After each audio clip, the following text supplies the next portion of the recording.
রাগ উঠলে কথা বলা বন্ধ করে দিতে পারবে। অভিমানে তার থেকে অনেক দূরে সরে থাকতে পারবে। কিন্তু পৃথিবীর কোনো কিছুর বিনিময়ে তোমাকে ছাড়তে পারবো না বা কাউকে দিতে পারবো না। ঝগড়া করব, অভিমান করব, অভিযোগ করব, আবার তোমাকে ভালোবাসবো, তোমাকে কখনো ছাড়তে পারবো।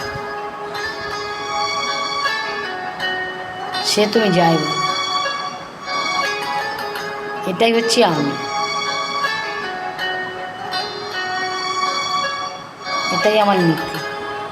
আমি যাকে ভালোবাসি তার সাথে আমি এটাই করি।